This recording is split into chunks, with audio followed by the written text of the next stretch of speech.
Hello बच्चों, क्या हाल चाल? बढ़िया। चलिए तो स्टार्ट करते हैं बेटा आज का हमारा क्लास 10th साइंस, जिसमें हम पढ़ रहे हैं फिजिक्स वाला चैप्टर का नाम आपको पता है और हमने आधे से ज्यादा चैप्टर को पूरा भी कर लिया है। चलिए तो जल्दी जल्दी लाइव जुड़ जाइए सभी बच्चे। सभी को जय श्री कृष्णा, जय श्री राम, जय हनुमान। देखिए, हाँ भाई, तो कल तक हमारी बात क्या क्या हो गई है, अभी तक हमने क्या क्या पढ़ लिया है इस चैप्टर में, एक बार हल्का सा याद करने की कोशिश करें। अपने पेन को भी रजिस्टर लेके बैठ जाइए और जुड़ जाइए जल्दी से। आज की शानदार क्लास है, एक नया टॉपिक है। अभी तक की अगर क्लासें आपने नहीं देखी हो तो आपको अपने यूट्यूब चैनल की प्लेलिस्ट है, उसमें सारी वीडियो लाइन से मिल जाएंगी क्लास 10th की। ठीक है, सभी वीडियो को देखना है। और अभी तक अगर आपने पिछली कोई वीडियो नहीं देखी है और आज आप पहली बार लाइव जुड़ रहे हैं इस क्लास में या पहली बार देख रहे हैं, तब भी आपको पूरा समझ में आएगा। बस प्रकाश के बारे में जो स्टार्टिंग में मैंने कुछ बातें बताई थी, उन बातों को छोड़कर बाकी सभी बातें अभी इस वीडियो में काम की नहीं रहेंगी। चलिए तो देखिए बेटा, आज का हमारा टॉपिक है बेटा, पाठ का चैप्टर का नाम क्या था? प्रकाश, परावर्तन तथा अपवर्तन। चैप्टर का नाम क्या था बच्चे आपका? प्रकाश, परावर्तन तथा अपवर्तन। परावर्तन तथा अपवर्तन। अपवर्तन, रिफ्लेक्शन एंड रिफ्लेक्शन। तो हमने बेटा प्रकाश के बारे में पढ़ लिया, बोल दो ठीक है। इसके बाद बच्चे हमने परावर्तन के बारे में पूरा पढ़ लिया अच्छे तरीके से। इसके बाद अब आज का हमारा टॉपिक है अपवर्तन। क्या टॉपिक है? अपवर्तन। मैंने आपको कल दर्पण सूत्र बताया था और दर्पण सूत्र से संबंधित सवाल भी करवाए थे। आप कमेंट बॉक्स में लिख सकते हो। यदि आपको कल की क्लास में से कोई भी प्रॉब्लम हो तो आप बिल्कुल कमेंट में लिखकर मुझे बता दें आपके डाउट्स वगैरह, मैं आपको इसी क्लास में सोल्व करा दूंगा उस वीडियो में। ठीक है, चलिए तो ध्यान से समझेंगे बेटा। आज हम पढ़ेंगे प्रकाश का अपवर्तन। अपने पेन कॉपी लेके बैठ जाइए और समझिए किसे कहते हैं प्रकाश का अपवर्तन। आपको हमारी क्लास और बहुत अच्छे तरीके से यदि समझना है तो आप एक काम किया करें, एनसीईआरटी की जो बुक है आपके पास, उस बुक को एक बार रीड कर लिया करें। हमारी क्लास के पहले या क्लास के बाद में, दोनों में से आपको एक बार बिल्कुल उसको रीड जरूर करना है। चलिए तो अब हम बात करते हैं बेटा अपवर्तन की, कि क्या है अपवर्तन। बहुत सिंपल सी परिभाषा। देखो, परिभाषा बताना कि भाई अपवर्तन क्या होता है वो एक अलग बात होती है, परीक्षा में लिखना ये सब एक अलग बात होती है। और आज के कंपटीशन के जमाने में बेटा आप सबको अच्छी तरीके से पता है कि टेक्नोलॉजी कितने आगे पहुंच गई है। आज वो जमाना नहीं रहा बच्चों कि आप अपवर्तन की परिभाषा याद कर लो, परीक्षा में आए, लिखे आए, बस हो गया आपका काम। नहीं, आपको अपवर्तन की परिभाषा जीवन भर बिल्कुल ऐसा पता होना चाहिए कि अपवर्तन जो होता है प्रकाश का, वो आखिरकार क्या है, ये घटना क्या है, इस तरीके से आपको पता होना चाहिए। और आपके चारों तरफ प्रकाश का अपवर्तन होता है, बशर्ते ये अपवर्तन के कारण होता है, हमें ऐसा पता नहीं है। चलिए तो वैज्ञानिकों ने पता लगाया इस बारे में और प्रकाश की एक घटना के बारे में लिखा, जिसको हम प्रकाश का अपवर्तन कहते हैं। तो कैसे पता चलता है? चलिए तो कुछ चीजें बेटा जो आपने देखी हो लाइफ में, उनसे रिलेटेड मैं एक बात करता हूं। आपने देखा होगा कि कई बार क्या होता है, बर्तन होता है कोई भी आपके पास, भगोना टाइप का एक कोई बर्तन है, उस बर्तन में यदि पानी भरा हुआ है और कोई सिक्का यदि हम उसमें डाल दें तो हमें ऐसा प्रतीत होता है कि वो सिक्का उस तली से थोड़ा बहुत ऊपर उठा हुआ दिखाई देता है। आपने ऐसा एक्सपेरिमेंट की, मतलब किया नहीं होगा लेकिन देखा होगा। मतलब जो वास्तविक तली होती है, जो भी पदार्थ है जिसमें, सॉरी पदार्थ कह रहा हूं, जो भी वस्तु है जिसमें पानी भर रहा है, उसमें आपने देखा होगा उसकी तली उठी हुई दिखाई देती है। आप अपने घर पे एक्सपेरिमेंट करके देखना, एक किसी भी पात्र में आप कर लो, पानी भर लो, उस पानी में पेंसिल को लेना, एक पेंसिल, और पानी में आधी डुबो देना, इतनी आधी या आधे से कम या ज्यादा जो भी है उसको डुबो देना, और इसके बाद देखना पेंसिल मुड़ी हुई दिखाई देगी। जो पानी के अंदर वाली पेंसिल है वो टेढ़ी हो जाएगी, ऐसे मुड़ी हुई दिखाई देगी।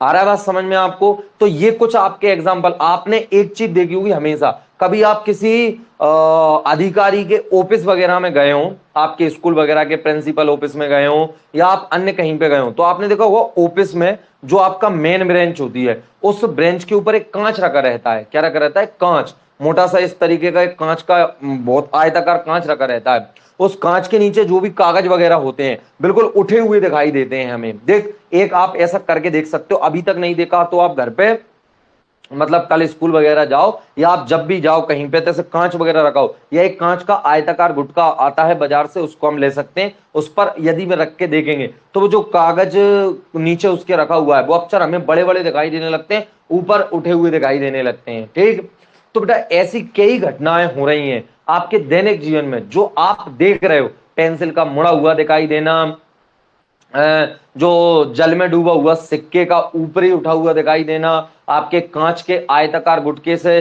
कागज का जो लिखा हुआ और अक्षर रहते हैं या कागज रहता है उसका उठा हुआ दिखाई देना, अन्य और भी बहुत सारे एग्जाम्पल हैं बेटा जो आपके दैनिक जीवन में ऐसी घटनाएं घटित हो रही हैं।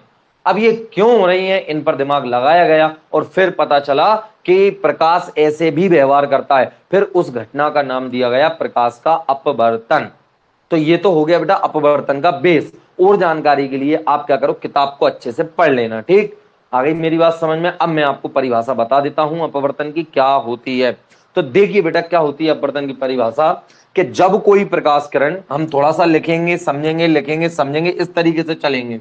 तो मैंने लिखा बेटा कि जब कोई प्रकाश किरण, आप मेरे साथ में लिखोगे, जब मैं लिखने का मना कर दूं कि रुक जाना तो तब बिल्कुल रुक जाना। आपको लिखना है जब कोई प्रकाश किरण, जब कोई प्रकाश किरण किन्हीं दो माध्यमों, मीडियन होता है बेटा, माध्यम का मतलब दो माध्यमों के सीमा पृष्ठ पर आपतित होती है, दो माध्यमों के सीमा पृष्ठ पर आपतित होती है। चलिए इसका अर्थ क्या है सर? सबसे पहले तो आप बताइए सर ये दो माध्यम का क्या अर्थ है?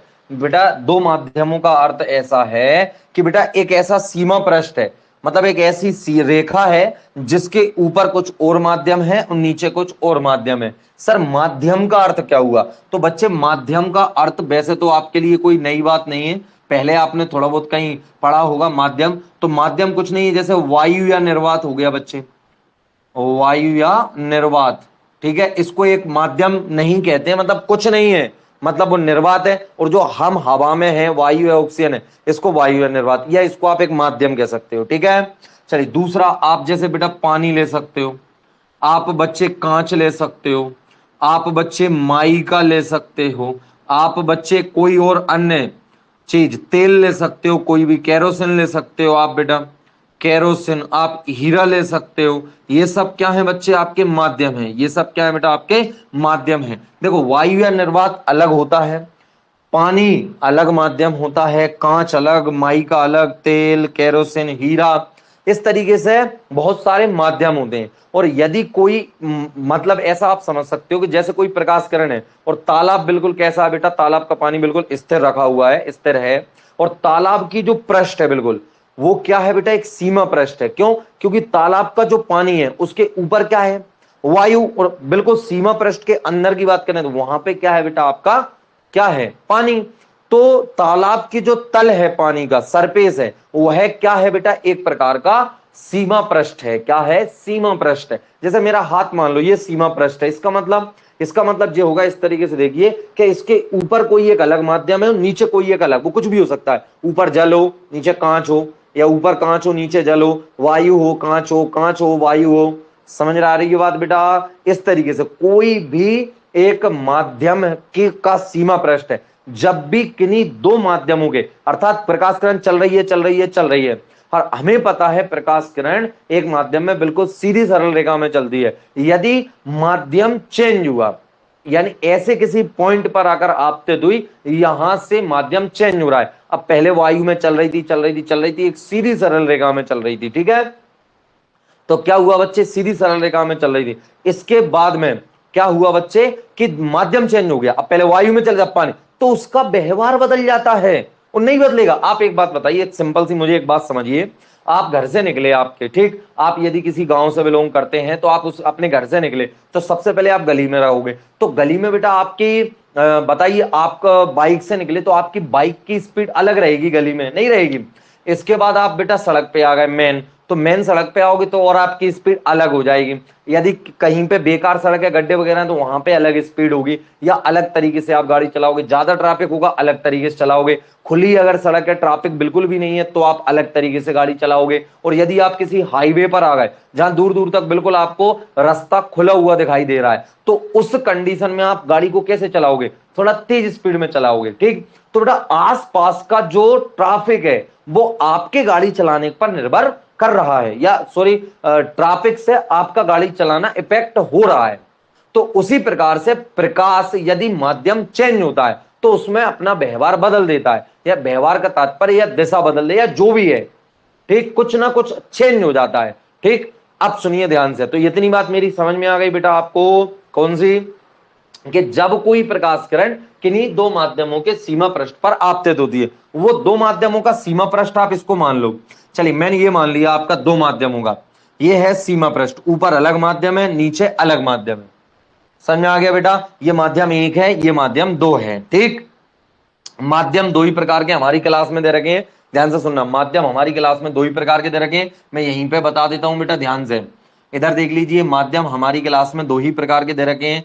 एक दे रखा है बच्चे आपका सघन माध्यम, और एक दे रखा है बच्चे आपका विरल माध्यम। इसको समझने के लिए आप ऐसे समझ सकते हो, सघन माध्यम अर्थात ट्रैफिक ज्यादा, और विरल माध्यम मतलब बिल्कुल भी ट्रैफिक नहीं है, ठीक, बहुत कम ट्रैफिक। तो सरल सघन माध्यम और विरल माध्यम। अब जे ट्रैफिक से अर्थ समझ, ये तो मैंने समझने के लिए बताया। और वास्तव में सघन माध्यम का अर्थ क्या है? सघन माध्यम मतलब इसके जो अणु है बेटा वो बहुत पास पास में है। अणु जो है वो कैसे हैं? बहुत पास पास में है। आप ऐसे समझ सकते हो कि वायु है और कांच है। अब बेटा वायु के अणु पास पास में है कि कांच के अणु पास पास में है? यदि कहीं पे कांच होगा तो वहां पे मैं वायु में हाथ चला रहा हूं, मेरा हाथ है ऐसे करके, यहीं पे कांच होता तो मैं हाथ चला पाता ऐसे, इसी जगह पे पानी होता तो मैं अलग जगह से हाथ चला पाता। तो बेटा माध्यम के कण यदि पास पास में है, ठीक, घनत्व ज्यादा है, घनत्व ज्यादा है, तो वो माध्यम कैसा होता है बेटा? आपका सघन माध्यम। और यदि माध्यम के कण दूर दूर हैं, ठीक, तो वो माध्यम क्या होता है? विरल माध्यम। बेटा स्वयं में अगर बात करें, ठीक है, आ गई मेरी बात समझ में? देखो कोई पर्टिकुलर माध्यम विरल और सघन नहीं होता, दूसरे के हिसाब से वो विरल और सघन होता है। सर मतलब माध्यम निरपेक्ष नहीं होता, माध्यम सापेक्ष होता है। सर ये निरपेक्ष सापेक्ष कहां से आ गया? आएगा अभी, आप समझे ऐसे, जैसे मैं कहूं, मैंने एक बात बोली कि मैं बड़ा हूं, तो बेटा आप पूछोगे सर किससे? पूछोगे नहीं पूछोगे? मैं बड़ा हूं मैंने ये कह दिया, तो आप पूछोगे ना सर आप किससे बड़े हो? या मैं कहूं मैं उम्र में बड़ा हूं, तो क्या मैं उम्र में किससे बड़ा हूं? मेरे से बड़ा कोई नहीं है क्या? तो इसी प्रकार से आप किसी माध्यम को सघन और विरल नहीं बना सकते जब तक अन्य किसी का कंपैरिजन ना हो जाए। सही है, मैं कहूं मैं फलाने, मैं राम से छोटा हूं, चलिए मैं बिल्कुल बता देता हूं, मेरे बड़े भैया का नाम श्री राम है, तो मैं क्या बोलूंगा उनसे कि मैं श्री राम भैया से छोटा हूं, इस तरीके से बात कर सकता हूं मैं। तो इसका तात्पर्य क्या हुआ कि मैंने किसी को कंपैरिजन में लिया है। तो उसी तरीके से कोई माध्यम विरल या कोई सघन नहीं है। सर किस तरीके से? मतलब जैसे पानी की और वायु की बात चले तो वायु क्या है बेटा? विरल, और पानी क्या है? सघन। अब वहीं पे पानी और कांच आ जाए, जल और कांच आ जाए, तो जल क्या है बेटा? आपका सघन, और पानी क्या हो गया? विरल। अब पानी वायु के सापेक्ष सघन था, लेकिन कांच के सापेक्ष कैसा है? विरल है। समझ गया? मैं किसी के सापेक्ष छोटा हूं तो किसी के सापेक्ष बड़ा भी हूं, मेरे से भी कोई छोटा होगा, यदि मैं किसी से छोटा तो मेरे से भी कोई छोटा होगा। समझ में आई मेरी बात? इस तरीके से तो आप देख भी सकते हो, वायु और निर्वात विरल है, इन दोनों में बात करें तो पानी और कांच में ये विरल ये सघन, कांच में और माई का तेल कैरोसिन हीरा, अभी इनके आगे आप ना समझे, केवल पानी कांच और वायु निर्वात क्या गिल देख लें। तो बेटा आपको क्या बोलते हैं, माध्यम समझ में आ गया। सघन माध्यम कौन और विरल, अपने आप में कोई सघन कोई विरल नहीं होता है। दूसरा जब तक आप सामने नहीं रखोगे तब तक कोई सरल कोई विरल नहीं होगा। चलिए तो हम आगे बढ़ रहे हैं बेटा, माध्यम समझ में आ गई। सघन माध्यम कौन? जिसमें माध्यम के कण पास पास में हो या जिसका घनत्व अधिक हो। मैं लिखवा भी दूंगा सघन माध्यम विरल माध्यम, ठीक है। चलिए तो बेटा जब कोई प्रकाश किरण दो माध्यमों के सीमा पृष्ठ पर आपतित होती, तिरछी आपतित होती है, हाँ ये तिरछी शब्द यदि नहीं लगा परिभाषा ही गलत हो जाएगी, बिल्कुल परिभाषा गलत हो जाएगी, तिरछी आपतित होती है। तो देखिए ये आपका कोई सा, अब हो सकता है बिरल से सघन में आए, हो सकता है सघन से बिरल में आए, इसलिए मैं आपके सामने दो चित्र बनाऊंगा एक साथ में। कितने बनाऊंगा? दो चित्र बनाऊंगा। इसमें मैंने लिया कि बिरल माध्यम से सघन माध्यम में आ रही है। आप समझे बेटा, इस लाइन के ऊपर बिरल माध्यम है और नीचे सघन। अब इनमें से कोई सा भी रख लो आप, यहां और यहां, मतलब यहां पे ऐसा रखना जो इसके सापेक्ष बिरल है, यहां पे ऐसा रखना जो इसके सापेक्ष सघन है। तो दूसरी वाली कंडीशन में मैंने कह दिया कि ये क्या है बेटा, आपका ऊपर सघन और नीचे कौन सा माध्यम हो गया बेटा, आपका विरल। तो अब देखिए तिरछी आपतित होती है, ठीक, इसमें कोई वो नहीं करते हम, ये बेटा पारदर्शी है, इसके इधर उधर प्रकाश जा सकता है, तो तिरछी आपतित हुई प्रकाश किरण। ये देखिए आप आई, तो आप सभी जानते हो बेटा अच्छे तरीके से, आने वाली प्रकाश किरण को हम क्या बोलते हैं? आपतित किरण। क्या बोलते हैं? अब ये आपने बेटा पहले परावर्तन में पढ़ लिया है, कोई पहली बार देख रहा होगा तो उसको थोड़ा सा अलग लगेगा। आपतित किरण बेटा जिस बिंदु पर क्या होती है, जिस बिंदु पर आती है, ठीक, माध्यम के जिस बिंदु पर, उसको हम क्या बोलते हैं? आपतन बिंदु। क्या बोलते हैं बच्चों? आपतन बिंदु। फिर इसके बाद बात करें बेटा, हम आपतन बिंदु पर हमने खींच दिया एक अभिलंब, और अभिलंब इस बार जाएगा दोनों तरफ। कहां जाएगा? दोनों तरफ। अब देखिए बेटा, जब कोई प्रकाश किरण दो माध्यमों के सीमा पृष्ठ पर आपतित होती, हो गई इस बिंदु पे आपतित, तो बेटा जैसी ये विरल माध्यम में चल रही थी बिल्कुल एक सीधी सरल रेखा में, अब ये सघन माध्यम में अपनी दिशा को बदल, यदि ये माध्यम नहीं होता, ध्यान से सुनेंगे, यदि ये माध्यम नहीं होता तो प्रकाश किरण कैसी जाती, जल्दी बताइए? इस तरीके से। लेकिन ऐसा होगा नहीं, माध्यम बदल चुका है, प्रकाश किरण का मार्ग बदल जाएगा, और बेटा जब भी विरल माध्यम से सघन माध्यम में आएगी तो जो अभिलंब है उसके तरफ झुक जाएगी। कैसे, मैं समझाऊंगा अभी आपको। देखिए जाना कहां चाहिए था ये, और चली कहां गई, ऐसी।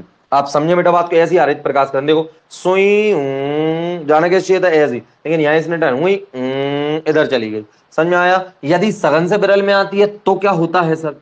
तो फिर देखिए ये आई बेटा प्रकाश किरण इस तरीके से, अभिलंब मैंने आपके सामने ये खींच दिया, ठीक, अभिलंब काल्पनिक होता है, देख सकते हैं। अब बेटा जाना कहां चाहिए था इसको? इस दिशा में, समझे बात को? पर सघन यानी भीड़ भाड़ से और सरल जगह में आ रही है। विरल मतलब होता है सरल, सरल मतलब जिसके अणु दूर दूर हैं। तो ऐसा क्या होगा, एकदम भीड़भाड़ से कोई भारी आएगा, जैसे मान के चलो आप ट्रेन है, ट्रेन में आप बिल्कुल क्या कर रहे हो, बहुत 10-10 के बैठे, और जैसे ही आप ट्रेन से बाहर आओगे, यानी ट्रेन में कैसा माहौल था, सघन, अब आप ट्रेन से कहां आओगे, स्टेशन पे, तो आप कहां हट जाओगे, दूर दूर हट जाओगे, सबसे कहो दूर हटो दूर हटो दूर हटो। तो इसका मतलब ये ट्रिक बता रहा हूं मैं, ऐसा कुछ है नहीं है, ट्रिक बता रहा हूं मैं आपको। तो जैसे ही आप क्या करो, दूर हट जाओ, तो ये भी बेटा अभिलंब से कहां हट जाती है, दूर हट जाती है। तो अभिलंब से दूर हट जाएगी, जाना है इस दिशा में चाहिए था, और चली कहां गई, इस दिशा में। समझ में आ गया बेटा? तो ये अभिलंब से दूर हट गई, और ये क्या हो गई बेटा, अभिलंब के पास। ये क्या है बेटा, आपकी अपवर्तित किरण। ध्यान से सुनना, ये क्या है, अपवर्तित किरण। क्या है? अपवर्तित किरण, ध्यान से समझना है। और बेटा ये भी क्या है, अपवर्तित किरण। इधर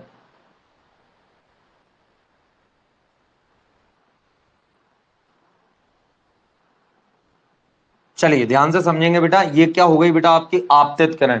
ये है आपका ही, सब आपका है अभिलंब। क्या है बच्चे? अभिलंब। यहां भी मैंने लिख दिया, आप स्केल से बनाओगे ये डायग्राम बहुत अच्छे बनेंगे।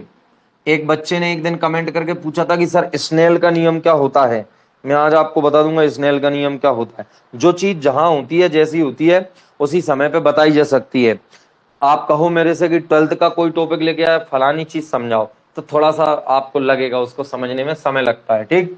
तो ये दोनों बातें मेरी आ गई समझ। अब हम फिर इसकी परिभाषा लिख लेते हैं। यार हमने बच्चे जगह नहीं बचाई, परिभाषा आएगी नहीं पूरी अच्छे से। चलो आना चाहिए, बस यही एक प्रॉब्लम बच रही है लाइफ में, छोटा बोर्ड है अपना, कि जब कोई प्रकाश किरण किन्हीं दो माध्यमों के सीमा पृष्ठ पर आपतित होती है तो वह अपने मार्ग से विचलित हो जाती है, अपने मार्ग से विचलित हो जाती है। मैं बिल्कुल एक लाइन और खाली कर रहा हूं, मैं दोबारा लिख दूंगा, अभिलंब विचलित हो जाती है। ध्यान से समझना है। प्रकाश किरण का, क्या बोला मैंने, प्रकाश किरण का अपने मार्ग से, अपने मार्ग से अलग हट जाना, ठीक है, अपने मार्ग से विचलित होना, अपने मार्ग से विचलित होना क्या कहलाता है? प्रकाश का अपवर्तन कहलाता है, प्रकाश का अपवर्तन कहलाता है। प्यारे बच्चों, मैं आशा करता हूं कि आपको एक बार में परिभाषा इस तरीके से समझ में आ गई होगी कि आपको लग रहा होगा कि हाँ सर अच्छा। चलिए जल्दी से कमेंट में लिख के बताइए परिभाषा समझ में आई क्या? कि जब भी कोई प्रकाश किरण दो माध्यमों के सीमा पृष्ठ पर आपतित होती है तो वह अपने मार्ग से विचलित हो जाती है। प्रकाश किरण का अपने मार्ग से विचलित होना क्या कहलाता है बेटा? प्रकाश का अपवर्तन कहलाता है। ठीक, एक लाइन में परावर्तन की परिभाषा और एक लाइन में अपवर्तन की परिभाषा। आज सुनिए, क्या? प्रकाश किरण का टकराकर उसी माध्यम में वापस लौट जाना परावर्तन कहलाता है, और प्रकाश किरण का अपने मार्ग से विचलित हो जाना प्रकाश का अपवर्तन कहलाता है। ठीक है बच्चे, चलिए एक बार देख लीजिए, लिख लीजिए, समझ लीजिए। चलिए, यस सर, हाँ सर, हाँ हाँ, आगे बढ़िया, समझ में कोई दिक्कत वाली बात नहीं है। बहुत बढ़िया, जय श्री कृष्णा भैया सभी को, बहुत से बच्चों ने जय श्री कृष्णा लिखा था। यस सर, बहुत अच्छे। चलिए, आ गया मेरी बात समझ में? सब बच्चे बोल रहे हैं हाँ सर। तो आशा करता हूं कि आपको समझ में आ गया होगा कि भाई अपवर्तन क्या होता है। अब आगे हम क्या पढ़ेंगे? मैंने माध्यम भी समझा दिया, मैं एक बार और बता देता हूं बेटा। माध्यम दो प्रकार का मीडियम बोलते हैं, सघन और विरल। कोई सघन कोई विरल नहीं होता जब तक सामने वाले का पता ना चल जाए कि भैया तुम क्या हो। तो तुम्हारे हिसाब से हम सरल सघन है कि विरल ये पता चलता है। तो माध्यम निरपेक्ष में कुछ नहीं होता, किसी को साथ में रखोगे तब आप कुछ कर सकते हो। ठीक है, चलिए तो बेटा सघन माध्यम अर्थात जिस माध्यम के अणु पास पास में हो, सघनता ज्यादा हो। अब आप याद कैसे रखोगे सर कि सघन से विरल में आती है या विरल से सघन में आती है, तो अभिलंब के पास आती है कि दूर चली जाती है? तो इसको ऐसे याद रखना है बच्चों। देखो, सघन मतलब भीड़ भाड़ ज्यादा है, और विरल मतलब क्या है बेटा? आपका भीड़ भाड़ कम है। तो आप जैसे ही भीड़ से बाहर आओगे तो आप बेटा दूर नहीं हट जाओगे सबसे, कहोगे यार दूर हटो यार, बहुत भीड़ भाड़ हो गई। तो दूर हटने का मतलब अभिलंब से दूर हट गई, समझो। और अब यदि आप क्या कर रहे हो, जैसे मान लो स्टेशन का बेस्ट उदाहरण है, स्टेशन बस वगैरह में आप चढ़ रहे हो, भीड़ भाड़ मंदिर वगैरह में कहीं आप जा रहे हो, तो बाहर क्या थे आप? बिल्कुल खुले खुले में आ रहे थे, आ रहे। फिर जैसे ही आपने क्या हुआ, आपने मंदिर में प्रवेश किया, ट्रेन में प्रवेश किया, बस में, तो भीड़ भाड़ क्या हो गई बेटा? आजकल ज्यादा है। तो आप पास पास में आ गए। तो पास पास में मतलब, तो पास बस याद रखना किसके पास जाती है प्रकाश किरण? अभिलंब के पास। किससे दूर जाती है? अभिलंब से दूर। इस चित्र में जरूरी नहीं है आप प्रकाश किरण को ऊपर से लेके आओ, आप प्रकाश किरण को नीचे से लेके चले जाओ, कोई फर्क नहीं पड़ता है। समझ में आ गया मेरे प्यारे बच्चों? चलिए, तो ये आपका अपवर्तन हो गया है। ठीक, एक बार और परिभाषा। जब कोई प्रकाश किरण किन्हीं भी दो माध्यमों के सीमा पृष्ठ पर या सीमा पृष्ठ पर तिरछी, अरे मैंने तिरछी लिखा है कि नहीं लिखा? दो माध्यमों के सीमा पृष्ठ पर, अरे तिरछी बच्चों यहां जरूर लिखना है,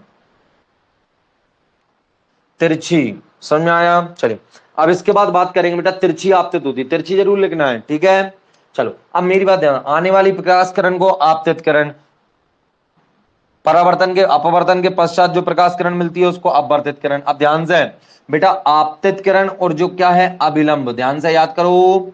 आपतित किरण ये भी क्या है बच्चे? आपकी आपतित किरण क्या है? आपतित किरण। और ये क्या है बच्चों? हमारा अभिलंब। क्या है? अभिलंब है। तो बेटा आपतित किरण और अभिलंब के बीच का जो कोण होता है वो होता है आपतन कोण। सर पहले भी परावर्तन के नियम में भी तो यही था, बिल्कुल कोई दिक्कत नहीं। अब ध्यान से, जो आपका अभिलंब है और जो परावर्तित किरण है उनके बीच का जो कोण होता है आर, उसको बोलते हैं बेटा अपवर्तन कोण। ध्यान से, परावर्तन नहीं है ये, क्या है? अपवर्तन कोण। ठीक है, आपतन कोण अपवर्तन। यहां आपतन कोण क्या है? ये आई, और देखो यहां आपतन कोण बड़ा है, देखो बड़ा आर, तो यहां पे आई और आर। तो अब मेरी बात ध्यान से समझना है, ठीक? अच्छे तरीके से इसको और थोड़ा सा समझने की कोशिश करेंगे। ये मैं मिटा देता हूं बेटा, आपकी किताब में एक सारणी बन रही है उसमें बहुत सारे माध्यम लिख रहे हैं, और माध्यमों की कोई एक चीज भी दे रखी जो कि अपन आगे पढ़ेंगे। ठीक है, अब ध्यान से समझने की कोशिश करेंगे कि सर क्या होता है। देखो, बेटा एक चीज और आती है, आपतन कोण आ गया, अपवर्तन कोण, एक और होता है बेटा जिसका नाम होता है विचलन कोण। इसको हम डेल्टा से दर्शाते हैं। सर ये डेल्टा क्या ऐसा चिन्ह है, ये ग्रीक भाषा के अक्षर होते हैं ऐसे करके, इसको बना लेना आप डेल्टा। ये होता है बेटा हमारा विचलन कोण। सर ये क्या होता है? विचलन कोण का अर्थ होता है बच्चे कि प्रकाश किरण अपने जिस मार्ग से चल रही थी उससे कितने एंगल विचलित हो गई। ठीक, तो ध्यान से देखेंगे तो विचलित क्या हो गई बेटा, ये देखिए जाना कहां चाहिए था, इस तरफ चली, देखो जाना कहां चाहिए था, यहां चली कहां गई, यहां, तो विचलित हो गई इतनी, तो ये कोण आपका विचलन कोण है, ये डेल्टा, ये आपका विचलन कोण है, ध्यान से।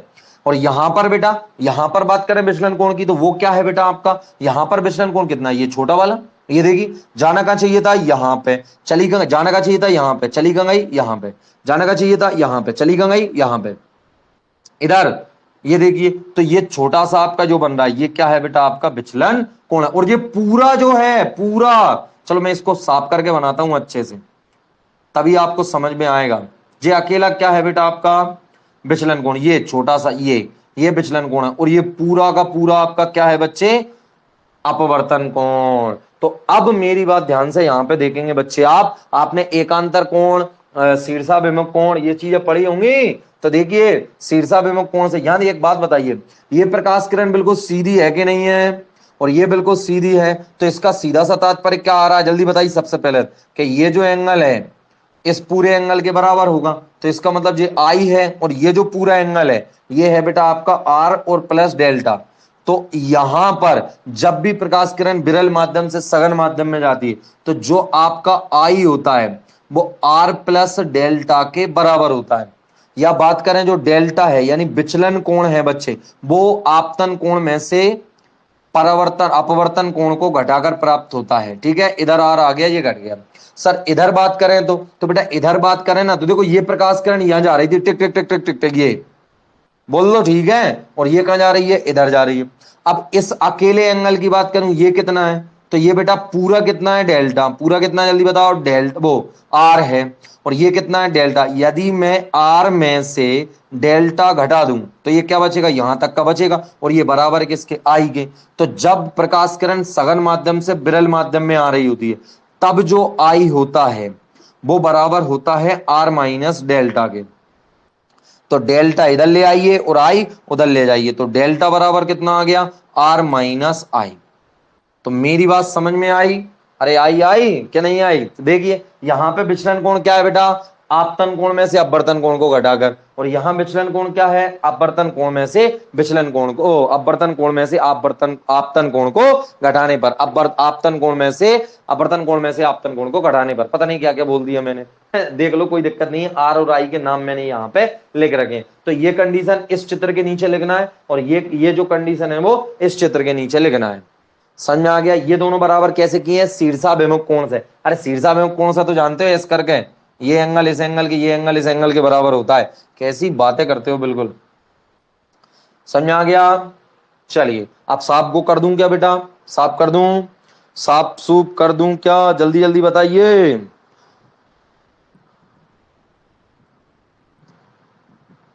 सघन विरल समझा दो, पर के बाद तिरछी लिखा है, और क्या, पर के बाद बेटा तिरछी लिखा है। कोई बच्चा पूछ रहा है सर आपतित किरण के बाद तिरछी लिखना है क्या, जी बिल्कुल, आपतित किरण के बाद तिरछी लिखना है बेटा। ठीक है, सघन विरल समझा दो, सोनू कह रहे हैं।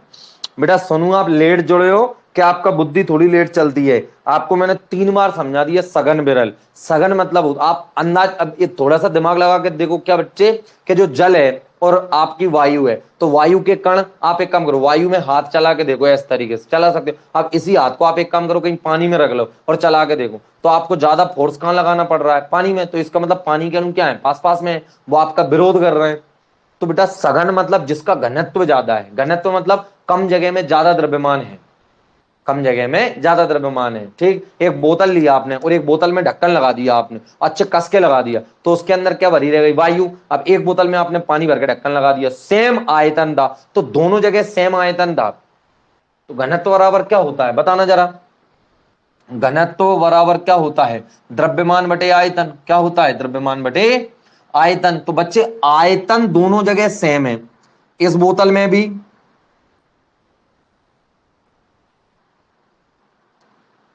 इस बोतल में भी और इस बोतल में भी आयतन दोनों जगह कैसा है, सेम है, दोनों जगह सेम है। इसमें क्या है, वायु, और इसमें क्या है बेटा, आपका जल। तो बेटा द्रव्यमान किसका ज्यादा होता है, वायु का कि जल का? किसका ज्यादा होता है, जल का। बात समझ में आ गई होगी आपको। अब ज्यादा वाले द्रव्यमान में फिक्स राशि का भाग दोगे तो घनत्व क्या आएगा, ज्यादा आएगा, किसका, जल का। तो जिसका घनत्व ज्यादा वो कैसा माध्यम होता है, सघन माध्यम।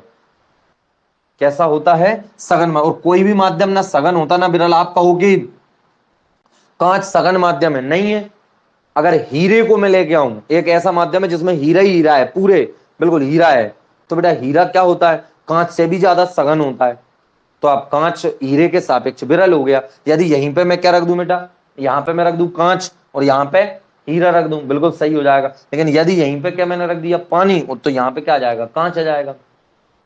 समझे बात को, ठीक है, समझ में आ गया होगा बेटा सोनू, बताइए आप मेरे को, ठीक है। चलिए अब फिर मैं आपको अपवर्तन के नियम बताऊं, ये बहुत इंपॉर्टेंट बातें थी। और एक बात और मैं आपको बता दूं कि यहाँ आई में से आर घट रहा है और यहाँ आर में से आई घट रहा है, दोनों कंडीशन में उत्तर तो बराबर आएगा। नहीं आई समझ में? अरे जैसे मान के चलो ये 5 है और ये 3 है, 5 में से 3 घटाया कितना आएगा, 2। और यहाँ पे क्या करोगे आप, 3 में से 5 घटाओगे तब भी कितना आएगा, 2। काय का, माइनस का। तो बस अंतर केवल इतना सा है कि यहाँ पे उत्तर जो आएगा वो यहाँ के उत्तर से कितना आएगा, मतलब चिन्ह परिवर्तन अकेला होके आएगा। तो आपको किताबों में ऐसा लिखा हुआ देखने को मिल जाता है कि जो आपका डेल्टा होता है क्या, वो आई माइनस आर का मापांक होता है। ये जो दो डिब्बे हैं, इस दो डिब्बे का मतलब है आप कुछ भी मत करो। और बेटे वैसे भी बेटा कोण ऋणात्मक तो होता नहीं है, तो आप बेटा क्या करो, जो ज्यादा है उसमें से कम वाले को घटा देना। देखो यहाँ पे ज्यादा कोण है, अपवर्तन कोण, देखो प्रकाश किरण अगर ऐसी चली गई तो बढ़ेगा अपवर्तन कोण, तो अपवर्तन कोण में से आपतन कोण को घटा दो। अब यहाँ पे क्या है बेटा, इधर पास में आ गई तो अपवर्तन कोण कम हो गया, तो इसका मतलब आपतन कोण में से अपवर्तन कोण को घटा दो, जो ज्यादा है उसमें से कम वाले को घटा दो, वही हमारा क्या होता है, विचलन कोण। आपको इसको रटने की जरूरत नहीं है, ठीक है। चलिए अब हम पढ़ेंगे अपवर्तन के नियम। क्या पढ़ेंगे, अपवर्तन के नियम, ठीक है, अपवर्तन के नियम। जल्दी जल्दी देखें, समय कितना हो गया थोड़ा सा वो भी देख लो। समय के हिसाब से आज थोड़ा जल्दी करेंगे, छुट्टी आधा घंटा हो चुका है। तो अब परावर्तन आ गया आपको समझ में। चलिए साफ सूप मेरी,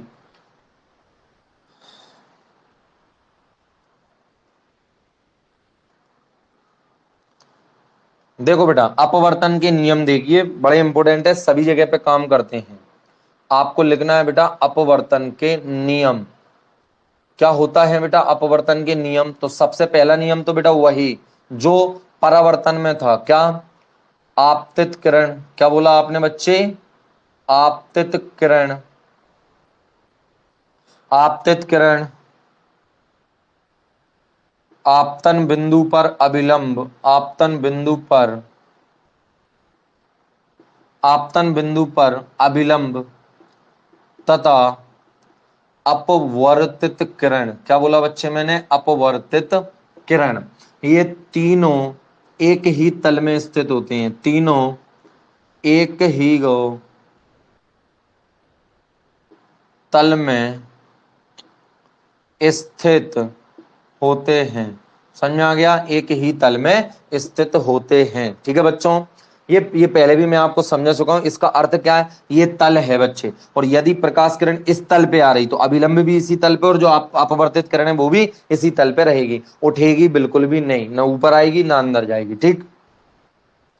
अपवर्तन के बहुत से, अब दूसरा वाला है, ठीक। अब एक बच्चे का आपके परीक्षा में भी आया था अभी, और एक बच्चे का पूछना भी था, सर स्नेल का नियम क्या होता है। बेटा स्नेल एक वैज्ञानिक थे, जो अपवर्तन का दूसरा नियम है उसी को हम स्नेल का नियम कहते हैं। अब क्या है, इसको अच्छे समझने तरीके से, बढ़िया तरीके से, ठीक। और आपको मैं इस बात की गारंटी भी दे सकता हूं कि ये स्नेल का नियम है, या फिर बात करें आपके अपवर्तन का दूसरा नियम है, ये आपको साधारण कोई व्यक्ति नहीं समझा पाएगा, आपको अच्छे लेवल पे समझना होगा तभी समझ में आएगा। और देखना मैं आपको इतने तरीके से समझाऊंगा, गजब तरीके से। बहुत से बच्चों को ये क्लियर ही नहीं होता है। इसके लिए आप में से जिस भी बच्चे ने त्रिकोणमिति नहीं पढ़ी हो तो उसको ये समझ में नहीं आने वाला बिल्कुल भी। चलो तो हमने लिखा बेटा कि दो माध्यमों के सीमा पृष्ठ पर हम लिखेंगे कि आपतन कोण की ज्या, देखो ध्यान से, सर होता क्या है पहले तो वो देख लो बेटा। ये ऐसा होता है कि ये आपका क्या है, ये आपका क्या है बेटा, दो माध्यमों का सीमा पृष्ठ है।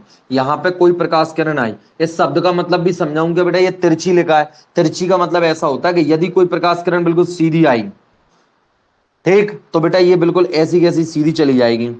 मेरी बात ध्यान से समझे, नहीं समझे? दो माध्यमों के सीमा पृष्ठ पर यदि अभिलंबवत कोई प्रकाश किरण आती है तो बेटा वे बिना विचलित हुए ना इधर जाएगी ना इधर जाएगी, बिल्कुल सीधी निकल जाएगी, वैसी की वैसी नीचे चली जाएगी आपकी।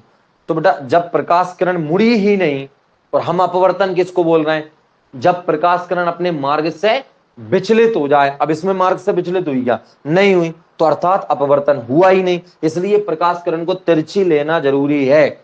अभिलंबवत छोड़ के आप कैसी भी प्रकाश किरण ले लो, कितनी भी छोटे एंगल से ले लो, लेकिन अभिलंबवत नहीं ले सकते। अभिलंबवत यदि आपने लिया तो फिर प्रकाश किरण का अपवर्तन नहीं होगा। यही तो बातें हैं छोटी छोटी जो आपको समझना रहता है। अब ध्यान से, सर क्या है स्नेल का नियम या प्रकाश का परावर्तन का दूसरा नियम? वो ये कहता है कि ये दो माध्यमों का सीमा पृष्ठ है, ठीक। अब मान के चलो ये यहाँ पे क्या है बेटा आपकी, यहाँ पे सघन माध्यम है, कुछ भी ले लो, सघन विरल, उससे कोई फर्क नहीं पड़ता, स्नेल का नियम तो नियम है। ये कैसा है, विरल। तो इसमें क्या होगा बच्चे, एक प्रकाश किरण मैंने यहाँ पे ली, ध्यान से ली, ये मैंने क्या खींचा बेटा, इस पॉइंट पर क्या खींचा, अभिलंब खींचा, ध्यान से समझना बात को। तो आपतन कोण कितना है बेटा आपका, आई, कितना हुआ, आई। अब विरल माध्यम है सघन, तो कहां चली जाएगी बेटा, थोड़ी दूर चली जाएगी, अभिलंब से दूर हट गई, तो ये अपवर्तन कोण क्या हो गया, आर, ध्यान से आपने निकाला, ठीक। हमने क्या किया, ये कंडीशन हो गई। अब आपने बेटा त्रिकोणमिति पढ़ रखी है, अब त्रिकोणमिति में साइन आप जानते हो लंब बटे कर्ण होता है। इसका अगर किसी ने नहीं पढ़ा हो तो वह ऐसे देख सकता है कि ये एक समकोण त्रिभुज है, और समकोण त्रिभुज में ये न्यून कोण है, ये समकोण है। समकोण के सामने वाली भुजा क्या होती है हमारी, कर्ण होती है। ये वाली भुजा जो न्यून कोण के सामने वाली लंब होती है, और ये कौन सी होती है बेटा, आधार। तो इसमें ये जो साइन का थीटा रहता है, ये बराबर होता है बेटा आपके लंब बटे कर्ण के। मतलब थीटा के सामने वाली भुजा और बटे में उसी समकोण त्रिभुज का कर्ण, इसके अनुपात को हम बोलते हैं बेटा साइन थीटा। और इस थीटा के एक निश्चित मान के लिए, जैसे 30 डिग्री 45 डिग्री, इन पे अच्छे मान होते हैं। तो यदि ये साइन आपका मान के चलो कितना है बेटा, 45 डिग्री का कोण है, यहाँ 45 डिग्री, तो इनका अनुपात दुनिया में कोई सा भी समकोण त्रिभुज जिसमें न्यून कोण 45 डिग्री है, उसमें लंब और कर्ण जो भुजा है उसका अनुपात आता है 1/2। कितना आता है, 1/2। ऐसे फिक्स रहता है। तो जिसने त्रिकोणमिति पढ़ी है उसको इतने में मेरी बात पकड़ में आ गई होगी, नहीं पढ़ी है उसने थोड़ा बहुत देख लिया होगा। तो क्या होता है बेटा, साइन समकोण त्रिभुज में लंब और कर्ण का अनुपात साइन होता है। तो आपने क्या किया, उस माध्यम के सीमा पर सघन से विरल, यहां पे जो आपतन कोण आपने लिया उस पर साइन का मान निकाला। ध्यान से यहां निकालवा रहा हूं, साइन आई, कुछ तो आएगा, सब कोणों पर मान होता है बेटा। ये नहीं है आपको बताया हो, अगर मैंने तो अभी नहीं पढ़ाई त्रिकोणमिति, किसी भी टीचर ने आपको पढ़ाई है, भरत सर वगैरह ने, तो बच्चे उनने आपको बताया नहीं, मुझे नहीं पता कि साइन का मान 0 डिग्री से पे होता है, इसके बाद आप 30 पे पढ़ते हो। बेटा साइन का मान 1 डिग्री पे भी होता है, 2 3 4 5 6 50 17 23, जो भी एंगल है सब पर साइन का मान निकलता है। तो जो भी आपने आपतन कोण लिया उस पर आपने साइन का मान निकाला। इसके बाद बच्चे आपने जो अपवर्तन कोण है उस पर आपने काय का मान निकाला, साइन का, और उन दोनों को भाग दिया। ध्यान से, उन दोनों को भाग दिया। चलो इनको 1 और 1 ले लेते हैं, ठीक है। यहां साइन I1 R1। अब मैंने क्या किया, यही बिल्कुल यही क्या है आपका सीमा पृष्ठ है। ध्यान से, यही का यही, ये क्या है बेटा आपका सघन, ध्यान से समझना, वही का वही माध्यम है, और ये क्या है विरल। अब मैंने क्या किया, इस एंगल से प्रकाश किरण ली थी, अब मैंने थोड़ा सा एंगल चेंज करके लिया, मैंने इधर एंगल चेंज कर दिया। देखो यहां पे क्या था, अलग एंगल था I1, यहां पे I2 है, अलग एंगल से लिया, तो बेटा ये प्रकाश किरण भी बदलेगी। तुम्हें पता है आपतन कोण बदलेगा तो अपवर्तन कोण वैसे भी बदलेगा। तो यहां क्या हो गया, R2। इन पे भी मैंने क्या किया, साइन के मान निकाले, साइन I2 पे वैल्यू निकाली और साइन R2 पर वैल्यू निकाली। आगे बात समझ में, फिर इनका अनुपात निकाल के देखा। ऐसे ही मैंने बेटा एक और प्रकाश किरण ली, बिल्कुल कम तिरछी ली मैंने उसको इस तरीके से।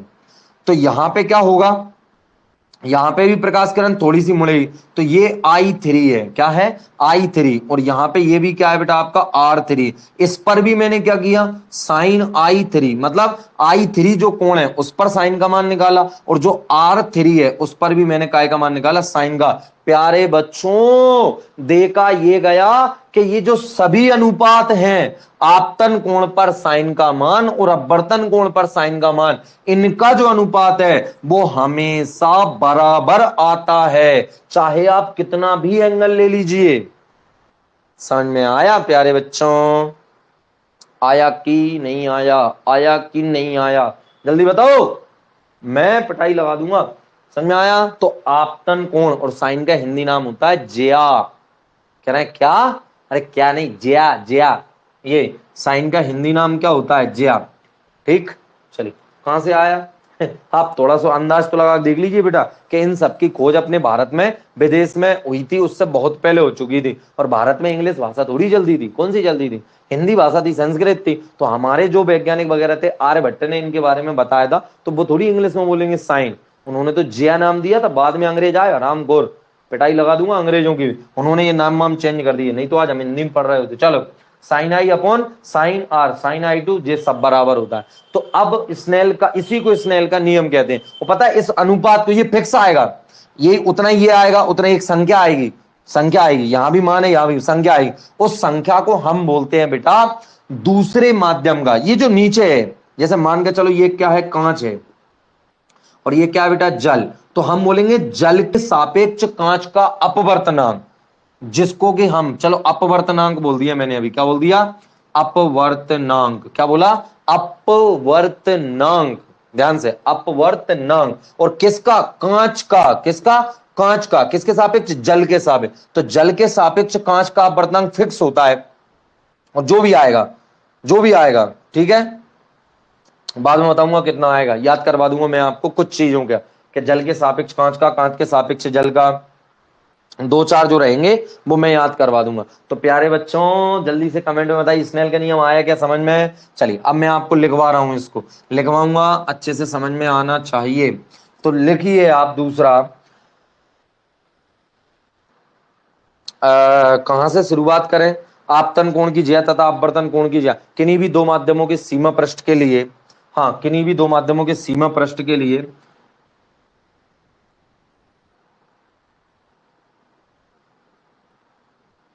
किन्हीं भी दो माध्यमों के सीमा पृष्ठ, किन्हीं भी दो माध्यमों के सीमा पृष्ठ के लिए आपतन कोण की ज्या, समझ गए बेटा? आपतन कोण मतलब आई, आपतन कोण की ज्या बेटा इसका अर्थ है साइन आई, ठीक है, तथा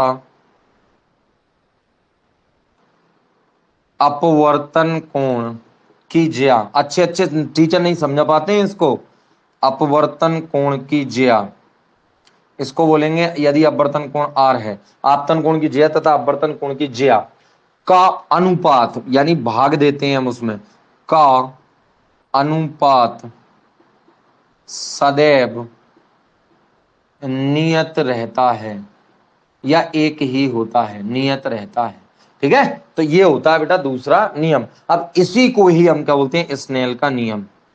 इसे ही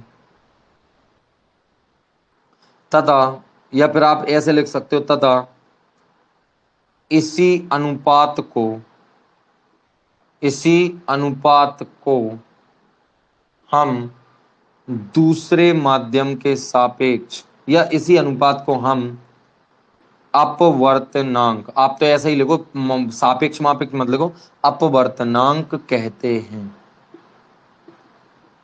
ठीक है, अपवर्तनांक कहते हैं। और यही स्नेल, क्या? स्नेल का नियम है।